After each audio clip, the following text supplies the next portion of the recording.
Is Syracuse basketball screwed if Dakota Leffew doesn't commit?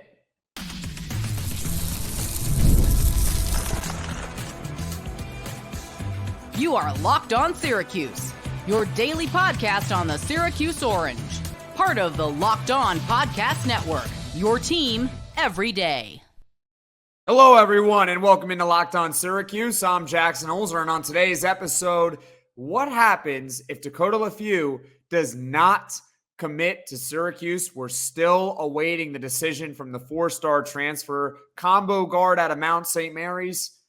We don't really know. We know the school's involved. Syracuse, he took a visit. He also went to Villanova. Xavier, I believe, as well.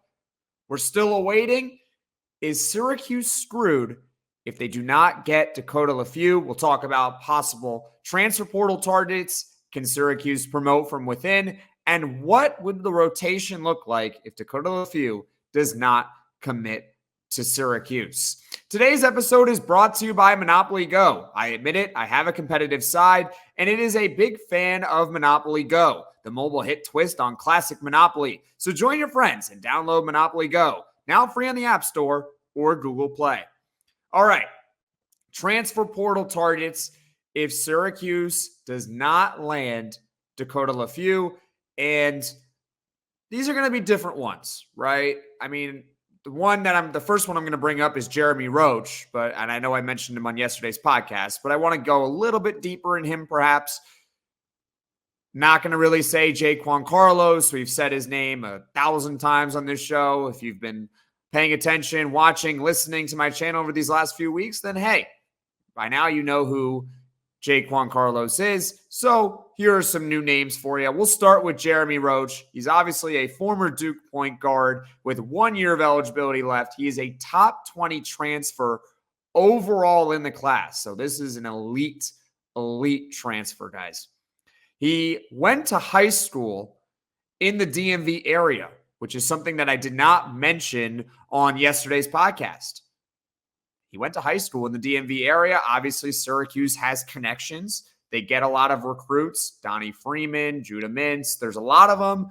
We don't have all day to go through the whole list, but let's just say Syracuse has those connections, not to mention assistant coaches, Brendan Strawn, Dan Engelstad. That's their bread and butter with recruiting, is in that DMV area.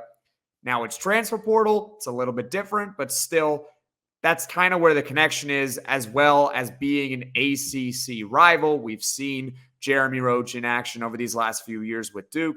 Now, Adam Zagoria, I believe that's how you say his name. He reports, he's a basketball insider, that the leaders in the clubhouse are Arkansas, Kentucky, and St. John's. That's not to say that Syracuse can't get involved, especially if they find out that Dakota Leffew is not coming. But as of right now, those are the three leaders. He's an all-ACC player. Definitely someone who I would want. I wouldn't necessarily bank on it.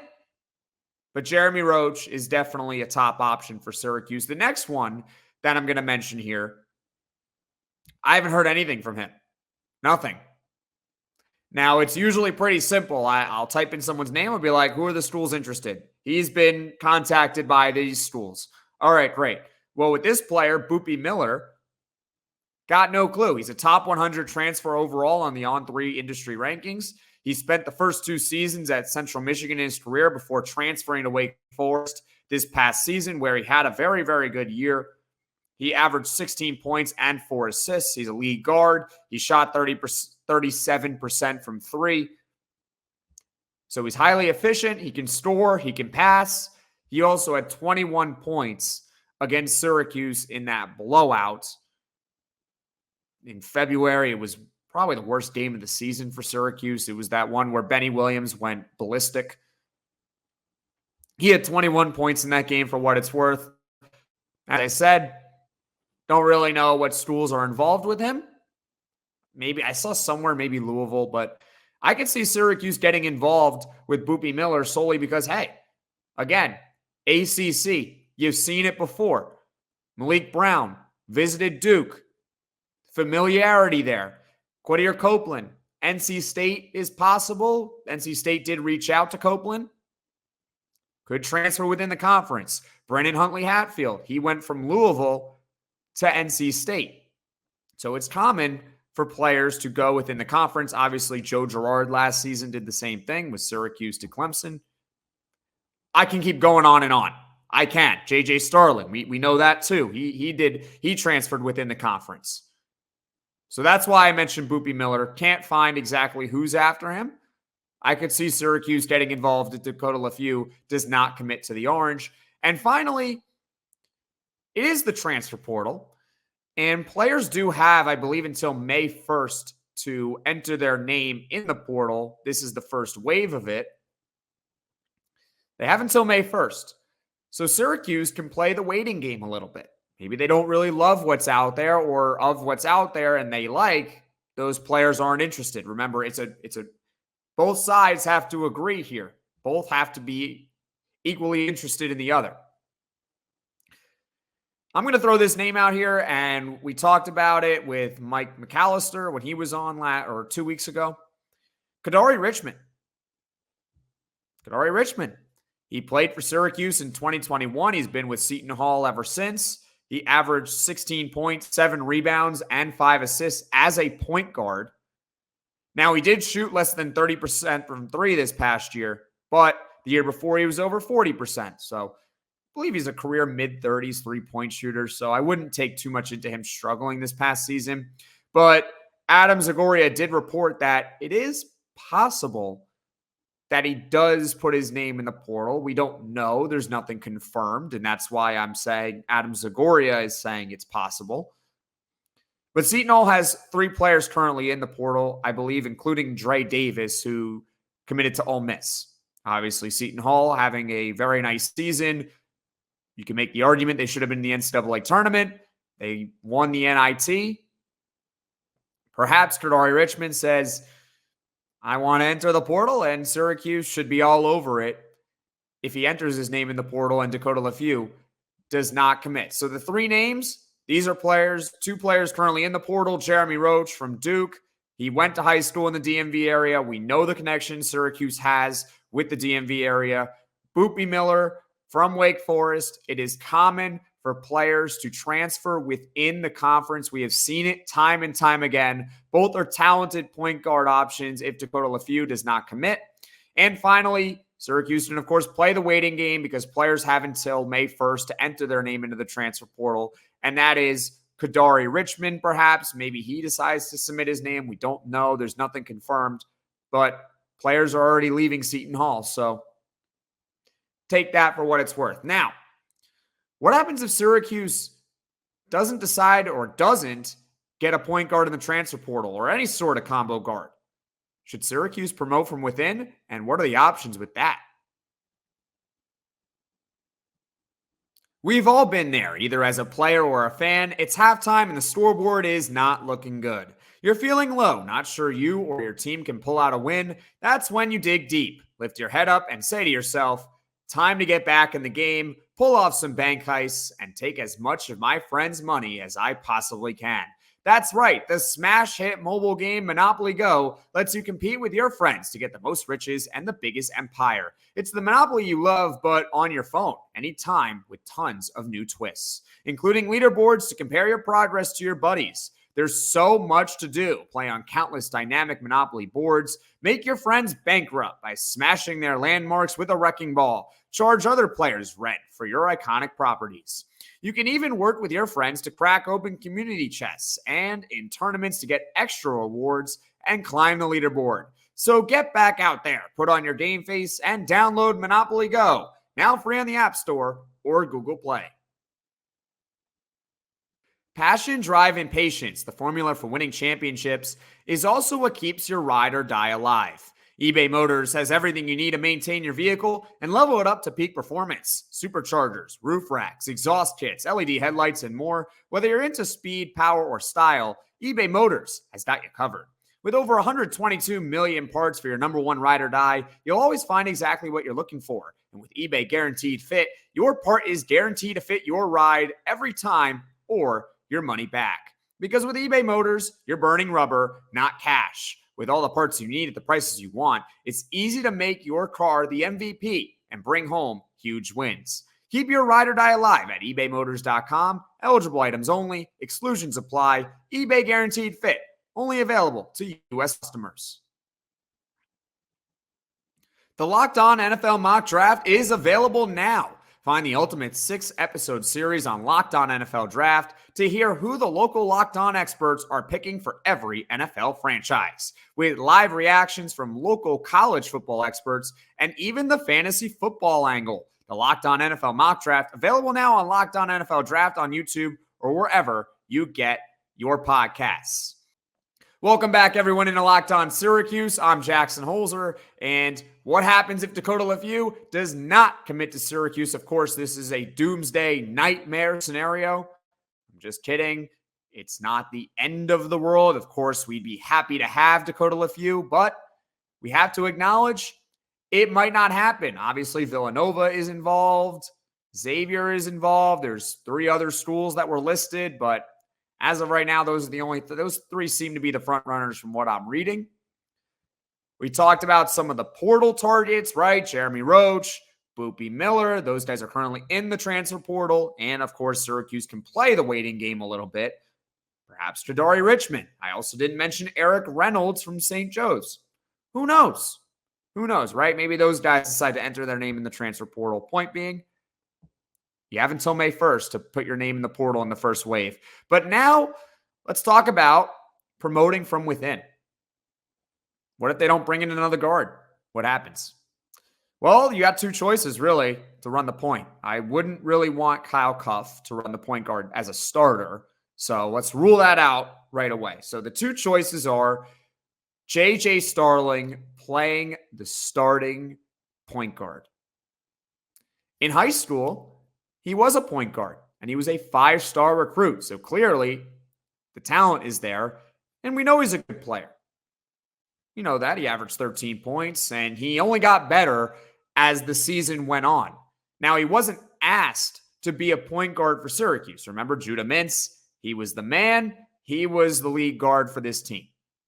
Starling was not asked to play point guard, but that doesn't mean he can't be a point guard when he did it in high school. He also didn't do it much at Notre Dame because Notre Dame had 1 million guards on their roster his freshman season. I believe their starting lineup had like 4 guards and 1 forward. That's what they did. They played a lot of guards. They all kind of rotated a little. So JJ has not really yet in college been tasked with being a lead guard for a substantial period of time. But he did it in high school. He has good handles. He's 6'4". He's athletic. Maybe he could be a starting point guard in the ACC and do a pretty good job. I know for a fact his scoring probably not going to go down much from 13. He's a pretty good passer from what I saw last season. I don't think it's anything crazy. But perhaps JJ Starling could be a starting point guard for Syracuse next season if they don't land anyone, or if they choose not to and they decide to use scholarships on other players. The other choice is the biggest wild card on the team next season, and that's Chance Westry. He's the biggest wild card, everyone. People swear by him. We had Sam Kaiser on from 24/7 High School Hoops saying that Westry, he likes him. He can be a really good player. And we had Mike McAllister on as well say the same thing. Everything that I have heard from Chance Westry has been positive, and I'm not here to deny it. But when I look at Chance Westry, obviously he was a highly ranked recruit at Auburn. He played only 11 games these past 2 years. He's dealt with injuries, so that's not great, dealing with injuries. And in those 11 games that he has played in his entire career, he's only scored 3 points a game and shot about 30% from the field, 0 of 14 from the three-point line. Do you really want to depend on him being a starter next season? Now, the reason why I think it's possible that he could play point guard at least is because on the No Destination podcast, Naheem McLeod mentioned that Westry is really smart. He's really smart in practice, and he could see when Naheem was open for a dunk when Naheem himself didn't even realize he was open. Right? So Westry, he's smart.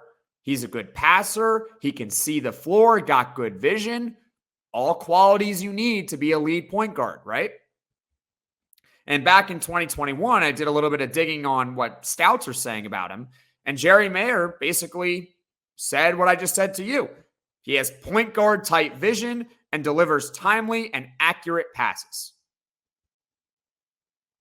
Obviously, that was back in 2021 when Jerry Mayer made that assessment, and we're in 2024.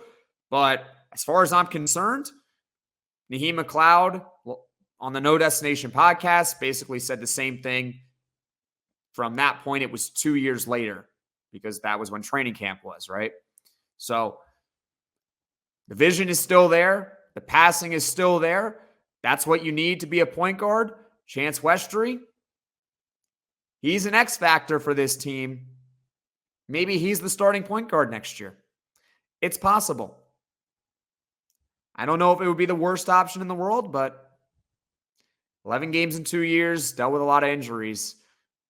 Certainly difficult. Now, what would the rotation look like? Both scenarios. Syracuse lands a point guard in the transfer portal. That could include Dakota Leffew, who's a combo guard, but still. Or they don't land one, and as I said, either JJ Starling or Chance Westry becomes the starting point guard next season. I was once trying to buy a last-minute ticket for a New York Mets game last year, and it was frustrating. Couldn't see the view from my seat, and the deals weren't that good at all. That's why I now use Gametime. Gametime is now an authorized ticket marketplace of Major League Baseball, which makes getting tickets even faster and easier. Prices on the Gametime app actually go down the closer it gets to the first pitch. One game that I'm thinking about attending is Mets-Marlins down in Miami on May 19th, and I can get in for as little as $5. I went to the Gametime app, I searched up Mets tickets, and the deal popped up right away. You can also do the same with any team of your choosing, and that includes the local Syracuse Mets. That's right. It is so easy to find. Syracuse is at home next Wednesday, and you can get in for $4. You get a panoramic view from your seat in the app before you buy. Take the guesswork out of buying tickets with Gametime. Download the Gametime app, create an account, and use code LOCKEDONCollege for $20 off your first purchase. Terms apply. Again, create an account and redeem code LOCKEDONCollege, LOCKEDONCOLLEGE for $20 off. Download the Gametime app today. Last minute tickets, lowest price, guaranteed. Locked On has launched the first ever national sports 24/7 streaming channel on YouTube, and now it's also available on Amazon Fire TV in the free Fire TV channels app. Locked On Sports Today is here for you 24/7, covering the top sports stories of the day with the local experts of Locked On, plus our national shows covering every league. Find Locked On Sports Today now available on the free Fire TV channels app. Welcome back, everyone, into Locked On Syracuse. I'm Jackson Holzer, and we are discussing the nightmare scenario if Dakota Leffew does not commit to Syracuse. Is it really a nightmare? Well, you be the judge of that. Comment below if you think it is a nightmare if Dakota Leffew does not commit to Syracuse. We're still awaiting his decision, obviously. We've gone over some transfer portal targets. We've discussed whether JJ Starling or Chance Westry could be the starting point guard next year. Maybe it's possible. Now it's time to bring it all full circle. I like doing that. Full circle. Rotation possibilities. So if Syracuse gets a point guard, we can honestly throw in Dakota Leffew in here because I think he would be the starting point guard regardless, even though he's a combo guard, not really a true point guard. But let's say they get him, right? They get him or they land someone else in the transfer portal. That player is probably going to have to play about 30-plus minutes a game. The primary backup would be Kyle Cuff. But I could see still JJ Starling and Chance Westry on the floor at the same time when that starting point guard does need some rest. I could see that happening because Kyle Cuff is good in spurts. He's a pit bull. He can play good defense. But I don't know if you really want him playing a lot. He's good in spurts. That's his best role. Not so sure if he can be, 10 minutes a night, right? So I could easily see JJ Starling and Chance Westry still getting time together on the floor at the same time as the backcourt options even if they land a guy in the portal, but it just wouldn't be used as much. Now, what happens if Syracuse doesn't get a point guard, which is unlikely? I do think they will get a point guard, but what happens if they don't? Well, we talked about JJ Starling and Chance Westry. One of them would be the starter next season. I would probably guess it would be Westry, but we don't know. And then the primary options off the bench would be Kyle Cuff and Elijah Moore. They would be primary options. Elijah Moore becomes instantly more valuable in this case because, as I said, Kyle Cuff, he's good in spurts. He's a pit bull, but can't really depend on him playing substantial minutes every night. But we know about Elijah Moore. He can shoot. If you can shoot, you can play. Simple as that. So if he finds his shot early, as Jamie Shaw said on this podcast, he could work his way in the rotation, and suddenly you have 3 really solid guards, potentially. But yeah, Elijah Moore becomes instantly more valuable if Syracuse were to not land a point guard, which again, I don't see it happening.